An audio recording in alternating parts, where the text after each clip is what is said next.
ನಮಸ್ಕಾರ.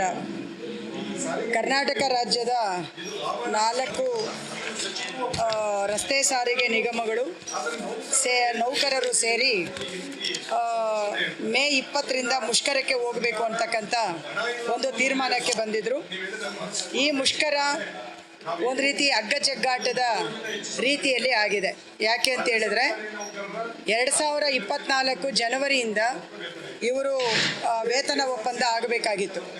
ಆದರೆ ಸರ್ಕಾರ 2025 ಏಪ್ರಿಲಿಂದ ಕೊಡ್ತೀವಿ ಅಂತ ಹೇಳ್ತಾ ಇದ್ದಾರೆ. ಅಂದರೆ ರಿಟ್ರಾಸ್ಪೆಕ್ಟಿವ್ ಆಗಿ ವೇತನ ಹೆಚ್ಚಳ ಮಾಡುವ ಬದಲಿಗೆ ಪ್ರಾಸ್ಪೆಕ್ಟಿವ್ ಇದು ಹೆಚ್ಚಳ ಮಾಡ್ತೀವಿ ಅಂತ ಅನ್ವಯಿಸ್ತೀವಿ ಅಂತ ಹೇಳ್ತಾ ಇದ್ದಾರೆ. ಇದು ಒಂದು ಅಂಶ. ಎರಡನೇ ಅಂಶ, ಸಾರಿಗೆ ನೌಕರರು ಮುಖ್ಯವಾಗಿ ಕೇಳ್ತಾ ಇರೋದು 25% ಬೇಸಿಕ್ ಹೆಚ್ಚಳ ಆಗಬೇಕು ಅಂತ. ಆದರೆ ಸರ್ಕಾರ ಮಾತುಕತೆಗೆ ಆಫರ್ ಮಾಡಿರೋದು 12.5%. ಸೊ ಈ 12.5% ಅಂತ ಹೇಳಿದಾಗ ಅವರ ಮೂಲ ವೇತನ ಎಷ್ಟು ಹೆಚ್ಚಳ ಆಗುತ್ತೆ? 25 ವರ್ಷ ಸರ್ವಿಸ್ ಇರ್ತಕ್ಕಂಥ ಒಬ್ಬ ನೌಕರನಿಗೆ 18,000 ಬೇಸಿಕ್ ಇದೆ. ಆವಾಗ ಈ 12.5% ಅಂದರೆ ಎಷ್ಟು ಬರುತ್ತೆ? ಹೆಚ್ಚಳ ಆಗುವಂಥದ್ದು ಕೇವಲ 3,000ದಿಂದ 3,200 ರೂಪಾಯಿ ಮಾತ್ರನೇ. ಸೊ ಇವತ್ತು ಅವನಿಗೆ ಉಳಿದ ಎಲ್ಲ ಭತ್ಯೆಗಳು ಸೇರಿ ಕೈಗೆ ಸಿಗೋದು 4,000. ಆದರೆ ಅವರೇಜ್ ಇವತ್ತು ಸಾರಿಗೆನಲ್ಲಿ ಕೆಲಸ ಮಾಡ್ತಾ ಇರ್ತಕ್ಕಂಥ ಚಾಲಕರು, ನಿರ್ವಾಹಕರು ಮತ್ತು ಇವರು ತಾಂತ್ರಿಕ ಸಿಬ್ಬಂದಿಗಳೇನಿದ್ದಾರೆ ಇವರೆಲ್ಲರಿಗೂ ಕೂಡ ಸೇರ್ಕೊಂಡ್ರೆ ಮ್ಯಾಕ್ಸಿಮಮ್ ಅಂತ ಹೇಳಿದ್ರೆ ಒಂದು 4ರಿಂದ 5,000 ಅಥವಾ 3ರಿಂದ 5,000, ಅಂದರೆ ಅವರ ಡಿಪೆಂಡ್ ಅಪಾನ್ ಸರ್ವೀಸ್ ಮತ್ತು ಅವರಿಗೆ ಈಗಿರ್ತಕ್ಕಂಥ ಬೇಸಿಕ್ ಎಷ್ಟಿದೆ ಅನ್ನುವ ಆಧಾರದ ಮೇಲೆ ಈ ಹೆಚ್ಚಳ ಬರ್ತದೆ. ಸೊ ಇದು ತುಂಬ ಕಡಿಮೆ ಹೆಚ್ಚಳ. ಅದೇ ಇವತ್ತು ಸರ್ಕಾರದಲ್ಲಿ ಕೆಲಸ ಮಾಡುವಂಥ ಡಿ ದರ್ಜೆಯ ನೌಕರರ ಮೂಲ ವೇತನ 28,000 ಇದೆ. ಇವರಿಗೆ 25 ವರ್ಷ ಸರ್ವಿಸ್ ಆದರೂ ಕೂಡ ಇವರ ಮೂಲ ವೇತನ ಕೇವಲ 18,000 ಇದೆ. ಇದು ಭಾರಿ ದೊಡ್ಡ ಪ್ರಮಾಣದ ಒಂದು ವ್ಯತ್ಯಾಸಗಳಿದೆ.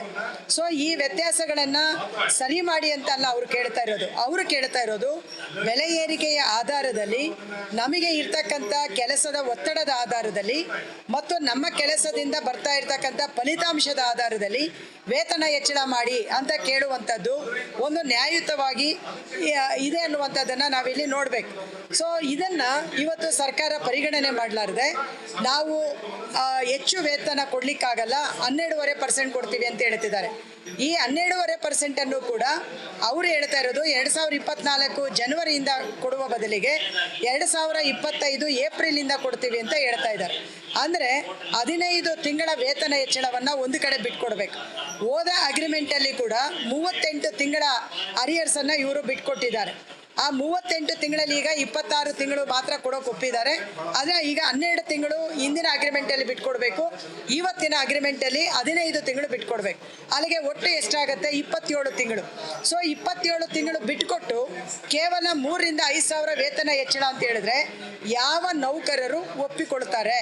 ಈ ಅಂಶವನ್ನು ನಮ್ಮ ನಾಗರಿಕ ಬಂಧುಗಳು ಮತ್ತು ಬೇರೆ ಬೇರೆ ಎಲ್ಲರೂ ಕೂಡ ಇವತ್ತು ಇದನ್ನು ಪರಿಶೀಲಿಸಬೇಕು ಅಂತೇಳಿ ನಾನು ಇಲ್ಲಿ ವಿನಂತಿ ಮಾಡ್ತೇನೆ. ಹಾಗಾಗಿ ಇವರು ಸಹಜವಾಗಿಯೇ ಈ ಒಂದು ಡಿಮ್ಯಾಂಡ್ ಇವತ್ತೇನು ಸರ್ಕಾರ ಮಾತುಕತೆಗೆ ಬಂದಿದೆ ಇದು ನ್ಯಾಯಯುತವಾಗಿಲ್ಲ, ಹಾಗಾಗಿ ನಾವು ಹೋರಾಟಕ್ಕೆ ಹೋಗ್ತೇವೆ ಅನ್ನುವಂಥ ಒಂದು ಇದನ್ನು ಹೇಳಿದ್ದಾರೆ ಮತ್ತು ಮೇ 20ರಿಂದ ಮುಷ್ಕರ ಅನ್ನುವಂಥದ್ದನ್ನು ಘೋಷಣೆ ಮಾಡಿದರು. ಆದರೆ ಅನ್ಫಾರ್ಚುನೇಟ್ ಇವತ್ತು ಹೈಕೋರ್ಟ್ PIL ಅನ್ನು ಹಾಕೋದ್ರ PIL ನಲ್ಲಿ ಕೆಲವರು ಹೋಗಿದ್ದಾರೆ. ಅದರಲ್ಲಿ ಸಾರ್ವಜನಿಕ ಹಿತಾಸಕ್ತಿ ಅಡಗಿದೆ ಅನ್ನುವಂಥ ಕಾರಣಕ್ಕೆ ಮುಷ್ಕರವನ್ನು ಮಾಡಬಾರದು ಅಂತ ಹೇಳ್ತಾರೆ. ಸೊ ನಾವು ಹೇಳುವಂಥದ್ದು, ಇಡೀ ರಾಜ್ಯದ ಸಂಚಲನವನ್ನು ಸ್ಥಗಿತ ಮಾಡಲಿಕ್ಕೆ ಸಾಮರ್ಥ್ಯ ಇರತಕ್ಕಂಥ ಸಾರಿಗೆ ನೌಕರರ ಸಾಮರ್ಥ್ಯವನ್ನು ಅರಿತ ಮೇಲೂ ಕೂಡ ರಾಜ್ಯ ಸರ್ಕಾರಗಳು ಯಾಕೆ ಅವರನ್ನು ಈ ರೀತಿ ನಡೆಸ್ಕೊಳ್ತಾ ಇದೆ? ಇದು ನಂಬರ್ 1. ಎರಡನೇದು, ಇವತ್ತು ಹೈಕೋರ್ಟ್ಗೆ PIL ಅನ್ನು ಹಾಕಿ ಹೈಕೋರ್ಟ್ ಇವತ್ತು ಯಾರು ಇವತ್ತು PIL ಹಾಕಿದ್ದಾರೆ, ಇದರ ಹಿನ್ನೆಲೆ ಏನು, ಯಾವ ಕಾರ್ಮಿಕರು, ಅವರ ಹಿತಾಸಕ್ತಿ ಏನಿದೆ ಅನ್ನುವಂಥದ್ದನ್ನು ಪರಿಶೀಲನೆ ಮಾಡಲಾರ್ದೇ ಇವತ್ತು ಸರ್ಕಾರದ ಪರವಾಗಿ ನೀವು ಮುಷ್ಕರಕ್ಕೆ ಹೋಗಬಾರ್ದು ಅಂತ ಹೇಳಿರುವಂಥದ್ದು ಏನು ನೋಡಿಸುತ್ತೆ ಅಂತ ಹೇಳಿದ್ರೆ, ಹೈಕೋರ್ಟ್ಗಳ ಮೇಲೆ, ನ್ಯಾಯಾಂಗದ ಮೇಲೆ ಕಾರ್ಮಿಕರಿಗೆ ಇದ್ದಂಥ ಗೌರವ ಮತ್ತು ಕಾರ್ಮಿಕರಿಗೆ ಇರುವಂಥ ಅಭಿಮಾನ ಅಥವಾ ಕಾರ್ಮಿಕರಿಗೆ ಇರುವಂಥ ನಂಬಿಕೆಗೆ ಇದು ಉಳಿಸ್ಕೊಳ್ಳೋಕ್ಕೆ ಸಾಧ್ಯ ಇದೆಯಾ? ಇದು ನನ್ನ ಎರಡನೇ ಪ್ರಶ್ನೆ.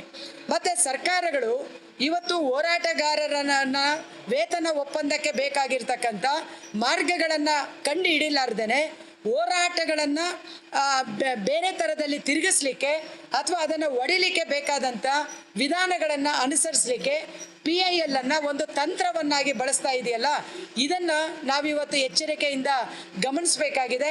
ಹಾಗಾಗಿ ಈ ತಂತ್ರಗಾರಿಕೆಗಳಿಂದ ಯಾವುದೇ ಚಳುವಳಿಗಳನ್ನು ಕೂಡ ಅಣಿಸ್ಲಿಕ್ಕೆ ಅಥವಾ ಮಣಿಸ್ಲಿಕ್ಕೆ ಆಗಲ್ಲ ಅನ್ನುವಂಥದ್ದು ನಮ್ಮ ಒಂದು ದೊಡ್ಡ ಇತಿಹಾಸ ಇದೆ ಅನ್ನುವಂಥದ್ದನ್ನು ನಾನು ಈ ಸಂದರ್ಭದಲ್ಲಿ ಗಮನಕ್ಕೆ ತರಲಿಕ್ಕೆ ಇಚ್ಛೆ ಪಡ್ತೇನೆ. ಮೂರನೇ ಅಂಶ, ಇವತ್ತು ರಾಜ್ಯ ಸರ್ಕಾರ ಕಾಂಗ್ರೆಸ್ ಅಧಿಕಾರಕ್ಕೆ ಬಂದಿದೆ. ಅವರು ಅಧಿಕಾರಕ್ಕೆ ಬರೋದಕ್ಕಿಂತ ಮುಂಚೆ ಈ ಒಂದು ಶಕ್ತಿ ಯೋಜನೆಯನ್ನು ಗ್ಯಾರಂಟಿಯಾಗಿ ಅವರು ಒಂದು ಗ್ಯಾರಂಟಿಯನ್ನು ಕೊಟ್ಟಿದ್ದರು. ಅದರಲ್ಲಿ ಇವತ್ತು ಯಶಸ್ಸಾಗಿದ್ದಾರೆ. ಮತ್ತು ಇಡೀ ದೇಶದಲ್ಲಿ ಕರ್ನಾಟಕದಲ್ಲಿ ನಾವು ಗ್ಯಾರಂಟಿಗಳನ್ನು ಕೊಡೋದ್ರ ಮುಖಾಂತರ ಜನಸಾಮಾನ್ಯರ ಹತ್ತಿರವಾಗಿದ್ದೀವಿ ಅಂತ ಹೇಳಿ ನೀವು ಹೇಳ್ತಾ ಇದ್ದೀರಿ. ಇದೇ ಘೋಷಣೆ ಒಟ್ಟಿಗೆ ಕೇರಳದಲ್ಲಿ ಅಧಿಕಾರಕ್ಕೆ ಬಂದಿದ್ದೀರಿ. ಕೇರಳದಲ್ಲೂ ಕೂಡ ಶಕ್ತಿ ಯೋಜನೆಯನ್ನು ಇವತ್ತು ಜಾರಿ ಮಾಡ್ತಾ ಇದ್ದೀರಿ. ನಿಮ್ಮ ಪಕ್ಷದ ಬಲವನ್ನು ಬಲವರ್ಧಿಸಲಿಕ್ಕೆ, ಆಮೇಲೆ ಮತ್ತೆ ನಿಮ್ಮ ಪಕ್ಷವನ್ನು ಪ್ರತಿಷ್ಠೆಯನ್ನು ದೇಶದಲ್ಲಿ ಹೆಚ್ಚಳ ಮಾಡಲಿಕ್ಕೆ ಕರ್ನಾಟಕ ರಾಜ್ಯದ ಸಾರಿಗೆ ನೌಕರರ ಪಾತ್ರ ಇಲ್ವಾ?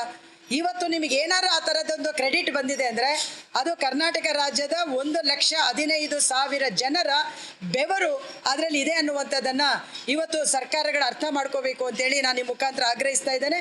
ಸೊ ಹಾಗಾಗಿ ಅವರ ಬೆವರಿನ ಫಲವನ್ನು ಕೇಳಲಿಕ್ಕೆ ಇವತ್ತು ಅವರು ಮುಷ್ಕರಕ್ಕೆ ಹೋದಾಗ ಈ ಮುಷ್ಕರಕ್ಕೆ ಈ ಥರದ ಅಡೆತಡೆಗಳು ಬರ್ತಾ ಇದ್ದಾವೆ.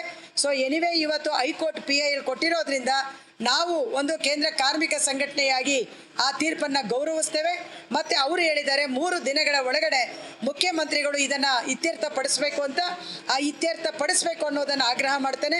ಅವರು ಇತ್ಯರ್ಥಪಡಿಸಲಿಲ್ಲ ಅಂತ ಹೇಳಿದ್ರೆ ಇವತ್ತು ಜಂಟಿ ಕ್ರಿಯಾ ಸಮಿತಿ, ಏನು ಸಾರಿಗೆ ನೌಕರರ ಜಂಟಿ ಕ್ರಿಯಾ ಸಮಿತಿ ಇದೆ, ಅದೇನು ತೀರ್ಮಾನ ತಗೊಳ್ತದೆ ಅದಕ್ಕೆ CITU ಸಂಪೂರ್ಣ ಬೆಂಬಲವನ್ನು ವ್ಯಕ್ತ ಮಾಡ್ತದೆ. ನೀವು ತಾತ್ಕಾಲಿಕವಾಗಿ PILಗಳ ಮುಖಾಂತರ ಎಸ್ಮಾಗಳ ಮುಖಾಂತರ ಮುಷ್ಕರವನ್ನು ಮುಂದೂಡುವಂಥ ತಂತ್ರವನ್ನು ಮಾಡಬಹುದೇ ಹೊರತು ಸಂಪೂರ್ಣವಾಗಿ ಅವರ ಮುಷ್ಕರದಿಂದ ವಾಪಸ್ ಹೋಗುವ ರೀತಿಯಲ್ಲಿ ನಿಮಗೆ ಮಾಡಲಿಕ್ಕೆ ಸಾಧ್ಯ ಆಗಲ್ಲ.